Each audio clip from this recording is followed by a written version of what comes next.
பிரதீப் பண்ணது தப்பு. அவரால இந்த வீட்ல இருக்க பெண்களுக்கு பாதுகாப்பு இல்ல அப்படிங்கிற மாரி இவங்க எல்லாருமே கூட்டா சேர்ந்து ஒரு சதிய பண்ணி அந்த ஆளுக்கு ரெட் கார்டு குடுத்து வெளில அனுப்பிச்சாங்க இல்லையா? இவங்க வச்ச ஃபால்ஸ் அலிகேஷனுக்கு எல்லாத்துக்கும் இப்ப குறும்படங்கள் நமக்கே கிடைச்சிருச்சு. நேத்து ஃபுல்லா இது ட்விட்டர்ல ஃபேமஸா போய்க்கிட்டு இருந்தது. இன்னைக்கு ஆல்மோஸ்ட் யூடியூப்லயும் எல்லா சேனல்ஸ்லயும் இத போட ஆரம்பிச்சுட்டாங்க. நானும் எல்லா குறும்படங்களையும் டவுன்லோட் பண்ணி வச்சுட்டேன். அவங்க சொன்ன அலிகேஷன்ஸ் எல்லாம் எந்த அளவுக்கு கேவலமா இருக்கு, எந்த அளவுக்கு இத மாத்தி சொல்லியிருக்காங்க அப்படிங்கறத இன்னைக்கு நாம இந்த வீடியோல பிரிச்சு மேயலாம். ஒவ்வொரு அலிகேஷனையும் ஃபுல்லா ஆதாரங்களோட பிரிச்சு மேய்ஞ்சிரலாம். பட் வீடியோக்குள்ள போறதுக்கு முன்னாடி நான் உங்ககிட்ட கேட்கறதெல்லாம் ஒண்ணே ஒண்ணுதான். நிறைய பெரிய சேனல்ஸ் பிக் பாஸ் ரிவ்யூ பண்றதுனால நம்ம சேனலுக்கு பெருசா ரீச் கிடைக்க மாட்டேங்குது. சோ இந்த வீடியோ பாக்குற எல்லாருமே மறக்காம லைக் பண்ணிட்டு எத்தனாவது லைக் அப்படின்னு கமெண்ட் பண்ணீங்க அப்படின்னா அது ரொம்ப உதவியா இருக்கும். இன்னைக்கு நம்ம 500 லைக் டார்கெட்டா வச்சிருக்கோம். இதை பண்ணுவீங்க அப்படிங்கிற நம்பிக்கையில இப்ப நான் டைரக்டா வீடியோக்குள்ள போயிடுறேன். பிரதீப் தப்பானவரு, பெண்களுக்கு அவரால் பாதுகாப்பு இல்ல அப்படிங்கிற இந்த அலகேஷன் வச்சதுக்கு அப்புறம் தான் ஒட்டுமொத்த யூடியூப் ரிவ்யூவர்ஸும் அவருக்கு ஆதரவாவே மாற ஆரம்பிச்சாங்க. அவரை நீங்க என்ன காரணம் வேணா சொல்லி வெளில அனுப்பிச்சிருக்கலாம். ஆனா ஒரு விமனைசர் அப்படிங்கிற ஒரு பேரை எப்படியா கொடுப்பாங்க அப்படிங்கிற மாதிரி தான் எல்லாருமே கேட்க ஆரம்பிச்சாங்க. அதுக்கு முன்னாடி பிரதீப் பேசின வார்த்தைகளுக்கு எதிராக இருந்தவங்க கூட இந்த ரெட் கார்டுக்கு கமல் சாருக்கு அகேன்ஸ்டா மாற ஆரம்பிச்சிட்டாங்க. சில பேர், அதாவது வெகு சில பேர் மட்டும் தான் பிரதீப்க்கு எதிராக பேசிக்கிட்டு இருக்காங்க. அது யார் அப்படிங்கறதுல உங்களுக்கே தெரியும் அப்படின்னு நினைக்கிறேன். சோ இப்போ நம்ம இவங்க வச்ச அலிகேஷன்ஸ் எல்லாம் எந்த அளவுக்கு கேவலமான ஒரு அலிகேஷன் அப்படிங்கறத ஒண்ணுனா பார்க்கலாம். ஃபர்ஸ்ட் ஜோவிகா தானே சொல்லியிருப்பாங்க, பிரதீப்பால இந்த வீட்ல இருக்க பெண்களுக்கு பாதுகாப்பு இல்ல, நிறைய பேட் கமெண்ட்ஸ் பாஸ் பண்றாரு, எஸ்பெஷலி பூர்ணிமா கிட்ட எல்லாம் பேட் கமெண்ட்ஸ் பாஸ் பண்றாரு அப்படிங்கிற மாதிரி எல்லாம் சொல்லியிருந்தாங்கல்ல. சோ இது வந்து இவங்களோட அலிகேஷன் கிடையாது. பூர்ணிமா கிட்ட பிரதீப் தப்பா பேசினதுதான் இவங்க தூக்கிட்டு வந்திருப்பாங்க. சோ இப்போ நம்ம அதை கேட்டலாம். பூர்ணிமா என்ன சொல்லிருப்பாங்க அப்படின்னா, ஒரு பால் மேட்டர்ல என்ன தப்பா பேசிட்டா அப்படிங்கிற மாதிரி தானே இவங்க அலிகேஷன் வச்சிருப்பாங்க. அந்த வீடியோ ஆல்ரெடி எல்லாரும் பார்த்திருப்பீங்க. பார்க்காதவங்களுக்கு இந்த வீடியோல கிளியரா எக்ஸ்பிளைன் பண்றேன். ஆக்சுவலா விஷ்ணு அண்ட் மணி இவங்க ரெண்டு பேருமே அந்த ஃபுட்பால் டாஸ்க்குக்காக உள்ள போயிருப்பாங்க இல்லையா? அந்த இடத்துல பூர்ணிமா தான் ஜட்ஜா நின்னு இருப்பாங்க. ஆக்சுவலி அவங்க வந்து கொஞ்சம் குனிஞ்சு கீழே வர வர பிரதீப் வெளியில இருந்தே கத்திருப்பாரு, பாத்துமா ரொம்ப குனியாத, கேமராஸ் எல்லாம் இருக்கு அப்படிங்கறத சொல்லியிருப்பாரு. அதுக்கு அடுத்து மணி அண்ட் விஷ்ணு இவங்க ரெண்டு பேரும் அந்த பால் கேம் விளையாடும் போது விஷ்ணுவோட காலுக்கடியில அந்த பால் மாட்டிக்கும். சோ மணி அதை கொஞ்சம் அடிக்கலாம் அப்படின்னு போகும்போதுதான் இந்த இடத்துல பிரதீப் ஒரு வார்த்தையை விட்டுருப்பாரு, பாத்துரா பால மாத்தி அடிச்சிட போற அப்படின்னு சொல்லியிருப்பாரு. இவர் இதை சொல்லும் போது, அதாவது இவர் பிக் பாஸ் வீட்டுக்குள்ள இருந்து இது சொல்லுவாரு, ஆனா ஆக்டிவிட்டி ரூம்ல இருக்கக்கூடிய பூர்ணிமாக்கு இது கிளியரா கேட்டிருக்கான். அதுக்கப்புறம் வரேன். சோ இதை சொல்லும் பொழுது இவர் பக்கத்திலே ஜோவிகா ரவினா இவங்க எல்லாம் நின்று இருப்பாங்க. ஓகேவா? சோ இவர் இந்த கமெண்ட் எல்லாம் பாஸ் பண்ணி முடிச்சதுக்கு அப்புறம் அந்த ஈவெண்டே ஃபுல்லா முடிஞ்சிடும். அதுக்கப்புறம் பூர்ணிமா திரும்பவும் வெளியில வந்து பிரதீப் கிட்டே பேச ஆரம்பிப்பாங்க. நீ என்ன பத்தி ஏதாவது தப்பா கமெண்ட் பாஸ் பண்ணியா அப்படின்னு சொல்ல பிரதீப் கிளியரா எக்ஸ்பிளைன் பண்ணுவாரு. இல்லமா, நீ வந்து ரொம்ப குனிஞ்சிட்டே வந்த, கேமரா போக்கஸ்ல இருந்தது, அதனால பாத்து இருந்துக்கமா அப்படின்னு தான் நான் சொன்னேன். பாரதியார் தியேட்டர் எல்லாம் கையில குத்திருக்க, அதனாலதான் நான் இதை ஓப்பனா சொன்னேன் அப்படிங்கிற மாதிரி அவர் சொல்லியிருப்பாரு. பூர்ணிமாவும் அது எனக்கு ஓகேப்பா, நீ சொல்றது எனக்கு புரியுது, கன்சர்னா சொல்றோம், ஓகே. பட் அந்த பால் மேட்டர் என்ன அப்படின்னு கேட்கும்போது இவரே ஒரு நிமிஷம் ஸ்டன் ஆயிடுவாரு. ஐயோ அது உன்ன சொல்ல மச்சான், அங்க இருந்தார் இல்லையா மணி, அவன் வந்து பால வந்து விஷ்ணுவோட காலுக்கு அடியில அடிக்க போனா, சோ அப்பதான் அந்த கமெண்ட்டை பாஸ் பண்ண, பொண்ணுங்களெல்லாம் நான் அந்த மாதிரி சொல்ல மாட்டேன் அப்படிங்கறது இவர் சொல்லும்போது பூர்ணிமா பொண்ணு ஒரு நிமிஷம் யோசிச்சு பார்த்துட்டு, ஓ சரி சரி எனக்கு புரிஞ்சிடுச்சு அப்படிங்கிற மாதிரி இது இதோட முடிச்சுக்கலாம் அப்படிங்கிற மாதிரி இவங்க சொல்லிட்டு தான் இந்த இடத்த விட்டு போயிருப்பாங்க. சோ இதை நல்லா நோட் பண்ணி பாருங்க. ஓகே எனக்கு புரிஞ்சிடுச்சு அப்படிங்கிற மாதிரி சொல்லிட்டு தான் இந்த இடத்த விட்டு போயிருப்பாங்க. சோ ஆல்ரெடி இந்த பிரச்சனை பேசப்பட்டு முடிக்கப்பட்டுச்சு, கிளாரிட்டியும் கொடுக்கப்பட்டுச்சு. ஆக்சுவலா ஆக்டிவிட்டி ரூம்ல இருந்த பூர்ணிமாக்கு பிரதீப் சொன்ன இந்த கமெண்ட்டை யார் சொன்னாங்க அப்படிங்கிற டவுட் உங்களுக்கு வரலாம். அதை சொன்னது ஜோவிகாவும் ரவீனாவும் தான். சோ அதனால தான் ரவீனா இந்த கமெண்ட்டை இன்னும் ஸ்ட்ராங்கா பிலீவ் பண்றா, அதாவது பிரதீப் வந்து இந்த இடத்துல பூர்ணிமாவை தான் சொல்லியிருக்காரு அப்படிங்கிற மாதிரி. ஆனா சம்பந்தப்பட்ட பூர்ணிமாக்கு பிரதீப் யாரை சொன்னாங்க, எதுக்கு சொன்னாங்க அப்படிங்கிறது கிளியரா புரியுது. ஆனா இதை புரிஞ்சுக்கிட்டதுக்கு அப்புறமா கூல் சுரேஷ் மேட்டர் வந்த உடனே இது அவங்களுக்கான ட்ரம்ப் கார்டா, அதாவது இவங்க சொல்ற மாதிரி அந்த விமன் கார்டை இவங்களுக்கு சாதகமா பயன்படுத்தி ஒரு மிகப்பெரிய குற்றச்சாட்டை அவர் மேல வச்சிட்டாங்க. சோ அந்த கிளிப்ஸை தான் இப்ப நீங்க பாத்துட்டு இருக்கீங்க.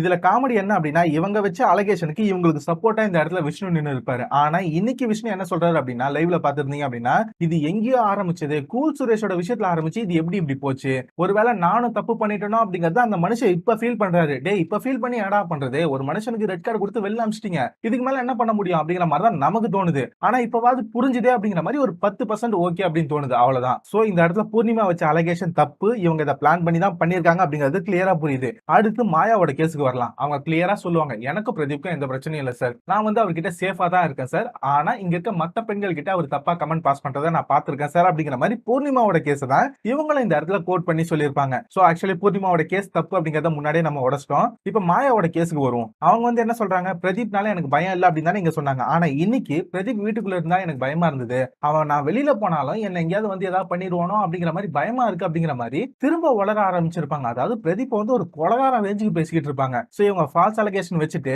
இப்ப தன்னை வந்து கரெக்ட் அப்படின்னு ப்ரூவ் பண்ணிக்கிறதுக்காக திரும்ப திரும்ப சொன்ன பொய்ய சொல்லிக்கிட்டே இருக்காங்க. சோ யார் அவங்க மண்டையில கொட்டி வாயை மூடிட்டு அப்படின்னு சொல்ல போறாங்க அப்படின்னு தெரியல. சோ அடுத்து ரவீனாவோட கேஸுக்கு வருவோம். இதுதான் இருக்கிறதுலே ஹைலைட். அருணாகுடியை பத்தி பேசினாங்க அப்படிங்கிற மாதிரி ஓப்பனா இந்த பொண்ணு சொல்லிருச்சு. இந்த பொண்ணோட அருணாகுடி வெளியில தெரிஞ்சிருக்கும் போல. அந்த டைம்ல கேமரா போக்கஸ்ல வரும்போது பிரதீப் இதை பார்த்து சொல்லியிருக்காரு, எடுத்து உள்ள போடுமா அப்படின்ட்டு. இதுதான் கமெண்ட். ஆக்சுவலி ஆக்சுவலா இதுக்கு முன்னாடி அந்த பொண்ணுக்கு இந்த மாதிரி தெரிஞ்சப்போ யுகேந்திரனே ஒரு வாட்டி சொல்லியிருக்காராம். சோ அவரு சொன்னப்போ இவங்களுக்கு தப்பா தெரியல. பிரதீப் அந்த மாதிரி பழகி இருந்தாரு. அந்த டைம் இந்த பொண்ணு நல்லா தான் பழகுச்சு. அப்படி இருக்கும்போது இவரு கன்சர்னா சொன்ன ஒரு விஷயத்தையே அந்த பொண்ணு இவருக்கு எதிராக திருப்பி பயன்படுத்திச்சு. நான் இன்னொரு விஷயத்த சொல்றேன். இதே ரவீனா பொண்ணு நிக்சன் ஏன்டா ஜெட்டி போடாம சுத்திக்கிட்டு இருக்கா அப்படிங்கிற மாதிரி அந்த பையனை கலாச்சிருக்கு. அப்ப இதெல்லாம் யாருக்கும் தெரியல. இந்த பொண்ணு ஒரு பையனை கலாச்சா அவங்க சாதாரணமா எடுத்துக்கணும். அதே மாதிரி ஒரு பையன் இந்த பொண்ணு மேல இருக்கக்கூடிய கன்சர்ன், அதாவது அந்த மாதிரி பழகின ஒருத்தர் இதை சொல்லியிருக்கான். அதை சொல்லும் போது எடுத்துக்கிட்டு கரெக்டா டைம் வரும்போது கோத்து விட்டுருச்சு. இவங்க பண்ணதெல்லாம் பச்சை துரோகம், அது வேற லெவல். சோ இந்த கேஸ் இப்ப உடைச்சாச்சு. இதை வந்து யுகேந்திரனோட மனைவி போட்ட வீடியோல நான் பார்த்தேன். சோ அதனால தான் இங்க அதை கோட் பண்ணி சொல்றேன். வேணும் அப்படின்னா நீங்களே போய் செக் பண்ணி பார்க்கலாம். அடுத்ததா முக்கியமா இவர் மேல இன்னொரு கம்ப்ளைண்ட் வச்சிருந்தாங்க இல்லையா, அதாவது பாத்ரூம் கதவை திறந்துட்டே போறாரு அப்படிங்கிற மாதிரி. முதல்ல அந்த இன்சிடென்ட் நடக்கும்போது எல்லாருமே பிக் பாஸ் வீட்ல இருந்தாங்க. இவர் மட்டும் தனியா தான் போயிருக்காரு. அதனால தான் பாத்ரூம் கதவு ஓபனா இருந்திருக்கு. இதுல நேத்து விசித்ராமா இன்னொரு விஷயத்தையும் போட்டு உடைச்சிருவாங்க. டேய் பாத்ரூம்ல தாப்பாலே இல்ல, அப்புறம் எல்லாரும் பூட்டிட்டு போவாங்க, நானே அப்படிதானே போயிருக்கேன் அப்படிங்கிற மாதிரி அந்த அம்மா ஓப்பனா போட்டு உடைச்சிருச்சு. சோ தாப்பாலே இல்லாத கதவுக்கு பூட்டிட்டு போக மாட்டான் அப்படிங்கிற மாதிரி ஒரு அலிகேஷன். சோ இதையும் கன்சிடர் பண்ணி ரெட் கார்டு கொடுத்தாங்க பாத்தீங்களா, அதெல்லாம் வேற லெவல். சோ மூணாவது கம்ப்ளைண்டே உடைச்சாச்சு. அடுத்ததா விஷ்ணு சொன்னது, அதாவது இவர் இந்த வீட்ல ராத்திரி எந்திரிச்சு உட்காந்துக்கிறாரு, எங்களுக்கு பயமா இருக்கு, எங்களை ஏதாவது பண்ணிடுவாரோ அப்படின்னு பயமா இருக்கு அப்படின்னு தானே சொல்லிட்டு இருந்தாரு. ராத்திரி 9 மணிக்கு தூங்க போற ஒரே ஆள் அந்த மனுஷன் தான். அதனாலதான் இவங்க வைக்கிற எந்த மீட்டிங்கும் அவர் வரமாட்டாரு.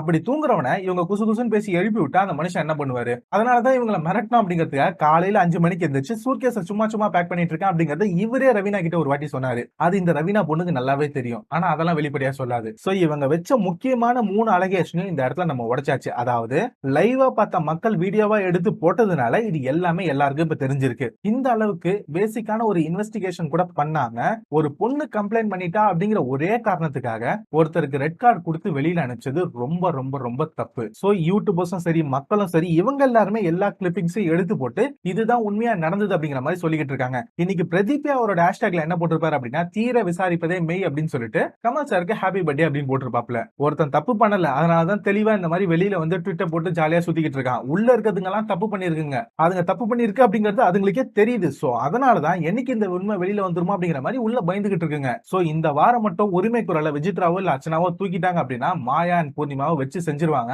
ஆனா எனக்கு டவுட் தாங்க, ஏன்னா கமல் சார் மோஸ்ட்லி அவங்களுக்கு சப்போர்ட்டிவா தான் இருக்காரு. ஆனா இந்த வாரம் என்ன நடக்க போகுது அப்படின்னு தெரியல.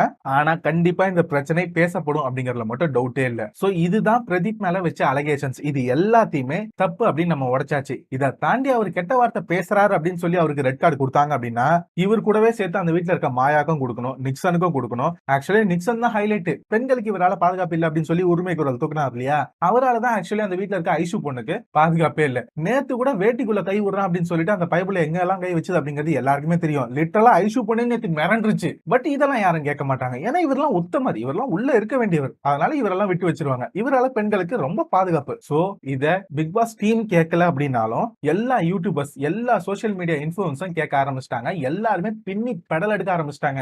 ஒரு நாள் இந்த பிரச்சனை குறையும் அப்படின்னு நினைச்சாங்க. ஆனா 2வது நாளாவும் இந்த பிரச்சனை போய்கிட்டு இருக்கு. இன்னைக்கு இதுதான் ட்ரெண்டிங். பிரதீப் கிளியரா போட்டாரு, இதுக்கு மேல பிக் பாஸ் சம்பந்தப்பட்ட எந்த விஷயத்தையும் என்கிட்ட பேசாதீங்க அப்படிங்கிற மாதிரி. பட் அவருக்கு நடந்த அநியாயத்துக்கு ஒரு சின்ன சொல்யூஷன் கொடுங்க.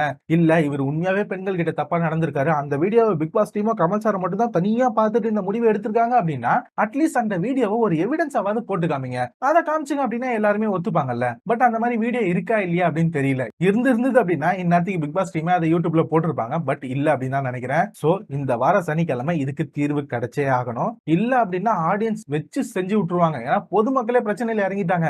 எல்லாரும் மைக்க தூக்கிட்டு ரோட்ல இருக்க மக்கள் கிட்ட கேட்க ஆரம்பிச்சிட்டாங்க. எல்லாருமே பிரதீப்க்கு ஆதரவா தான் இருக்காங்க. இத்தனைக்கு பெண்கள் தான் பிரதீப்க்கு அதிகமா சப்போர்ட் பண்றாங்க. அதுதான் ஹைலைட். சோ இந்த விஷயத்தை பத்தின உங்களோட ஒப்பீனியன் என்ன? பிரதீப் திரும்ப வரணுமா வரக்கூடாதா? அவர் வரமாட்டா அப்படின்னு சொல்லிட்டாரு. அதுக்கப்புறம் உங்களோட ஒப்பீனியன் என்ன அப்படிங்கறத மறக்காம கமெண்ட்ல சொல்லுங்க. அது மட்டும் இல்லாம இந்த வீடியோ உங்களுக்கு பிடிச்சிருந்தது அப்படின்னா மறக்காம லைக் பண்ணிட்டு எத்தனாவது லைக் அப்படிங்கறத கமெண்ட்ல சொல்லுங்க. நான் வந்து ரிப்ளை பண்றேன். இதே மாதிரி இன்னொரு வீடியோல உங்க எல்லாரையும் மீட் பண்றேன். Until then, bye bye. Thank you guys.